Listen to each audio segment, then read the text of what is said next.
And welcome back to the MCG, where tomorrow the Wallabies and the Lions are going to be playing that pivotal second test. Tens of thousands of fans are going to be doing this walk right here and up to the stadium. I am heading there now because the Lions have some of their vision access. I think John Fogarty is up chatting today, but I cannot wait for the occasion tomorrow, the day before the final preview. How do you see this game panning out? Who do you think is going to win it, and what are going to be the key areas? I'll try and touch upon some of that in this video. I've got real mixed feelings about it. On the one hand, I think the Wallabies are a wounded animal that are going to respond, that have much stronger teams selected this week, and on the other hand, you just wonder whether the Lions are going to be a little bit too strong for them. So drop a comment down below, like the video as well, hit that subscribe button, and look at this place. Awesome stadium, so many fans. I'm going to be walking along here tomorrow. And there behind me, you'll be able to see the Lions playing cricket and making quite a lot of racket. Someone's just got out. Jamison Gibson Park, I think, has taken a wicket. And welcome inside to the MCG. I've been saying on the videos, this place is just awesome, massive. They're expecting over 90,000, so the atmosphere, I think, is going to be incredible. And I hope we have a game to match it. And given that the Lions are out there at the moment, are they going to win this series 2-0? Is that what they're about to do here in Melbourne? And how are they going to do that? Do you think they copy and paste the game plan from the first test? The first 50 minutes of that game, they were absolutely brutal. Their physicality, their power, the Aussies couldn't deal with them. Now, the Aussie team selection, as I said in the video yesterday, is definitely geared towards combating that power. Are they going to be able to do that? And do the Lions twist it up? Do the Lions try and do anything different just to show them a different picture? There's always an element of moves and counter moves and chess and poker and that sort of thing going on at this level. And I just feel like it's actually going to be wet here, and I'm going to be probably sat somewhere around here, pitch side. And I do think we could get a real tactical, lots of box kicks, aerial battle, set piece heavy, which isn't necessarily a bad thing. I know most people will want to see an incredibly free-flowing attacking game. I think that type of game, though, it's really tactical, lots of kicks, set piece, in a game of this magnitude, can still be totally enthralling. And I just feel like that might be what we get on the weekend. What do you reckon? Cricket game over. One thing I do absolutely think, though, as I'm now here outside the MCG, is the Wallabies will be better prepared. I think their selection is stronger. I think with another week's prep, they're going to be in a better position to try and take on this Lions team. So I don't know what we're going to get. I don't necessarily know if the Lions are also going to go up a gear, in which case the Wallabies might be right up against it. And of course the Lions are favourites, but I just feel like the Wallabies are going to be A, better prepared, and actually B, almost more up for it, which sounds strange because how could you not be up for the first test of a series? But they did look a little bit flat. I thought they didn't quite have the intensity necessary to take on the Lions. I think they are going to be better prepared for the task of actually taking them on, of making this a test match, of being in the game, of being in the fight. I didn't think we saw enough of a fight from the Wallabies last weekend in Brisbane. I think we will here in Melbourne.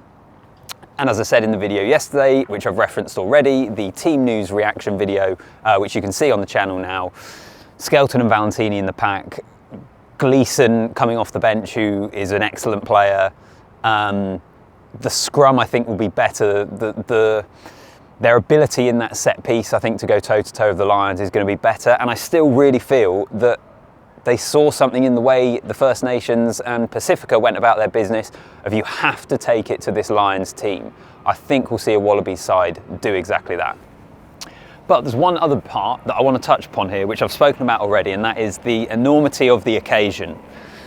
The venue, the crowd, 90 plus now, around 95,000 is what we're hearing, which is going to be class. And we had some comments I saw on the channel the other day that actually there's about 5,000 or so standing seats here. So the amount of people we have coming in, it is going to feel full.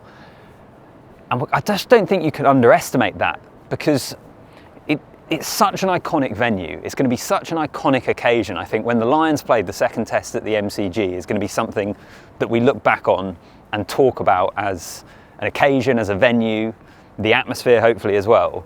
And it's something that actually John Fogarty just said pitch side just now. So have a listen to this, because I think it's always interesting to hear from inside the camp on their preparations, but also on this game, and what playing at the MCG means to this Lions team. Because we won the first one, and here we are in this amazing stadium. it's do or die a little bit for Australia. So the mentality is a little bit different. For us as well, knowing what we know, we need to make sure that we're rising to the occasion, but not letting it take us out. It's such an iconic stadium, and there's already excitement building within the group. We've trained, we've had our meetings during the week. We're expecting an absolute battle, a war. But when you come here, it makes it a bit more special because you understand, you understand what it's going to be like a little bit. I believe there's 95,000 supporters coming. It's all mounting to be a huge occasion for both teams. So we did a little walk around the field just now. Clarity is going to be very, very important. The mentality throughout the game, making sure that we're at the right level, not over the edge, but at the right level, so that we do things properly throughout the game is unbelievably important. But I think in a game like this, it's funny, we had Martin Johnson in last night, and he talked about the biggest games. He talked about the fundamentals in the game, doing those things properly. It's going to be the smallest of margins. That's how we are seeing it. It's going to be the smallest of margins. So it's not compounding errors. It's not giving teams access. It's making sure we stay on point mentally throughout the game. All that stuff. What a stage! What a game! It's going to be. Well, I was going to say, Joe, even speaking to you now and you're looking around and the sense of the occasion it's going to be, do you just lean into the excitement and how epic this is going to be, or do you have to try and take a step back? You've got to lean in a little bit, don't you? You don't get swept away by it all, but you certainly want 8 p.m. Is it 8 p.m? Yeah. You want 8 p.m. to arrive tomorrow. Tomorrow's going to be a long day, and all those pieces add up. Not getting over the top, making sure there's nice clarity. The boys are going to be building up until 8 p.m. So we need to simmer away tomorrow so that we're at the right level when we arrive here, and then we can hit the ground running. And as I said, do things properly. Just final question from me: how does Will Skelton change the Wallabies scrum? Well, he's a menace. He's a menace in everything he's going to do. Huge energy, huge size, huge power. Alatoa is a big loose head, or big tight head. Alatoa is a very big tight head on his own. You put Skelton behind him, and it's a different story. So there's parts of the scrum that need to be nice and right for us. I think that space at the very start of the scrum on bind is going to be unbelievably important. If we're allowing Alatoa to pre-engage, you must remember a loose head is underneath the tight head. If we're allowing him to pre-engage and they get the jump on us, it's going to be easy to push a loose head to the ground. So there's little battles at each stage of scrum, crouch, bind, set. For us, we're looking forward to getting to a contest against Australia.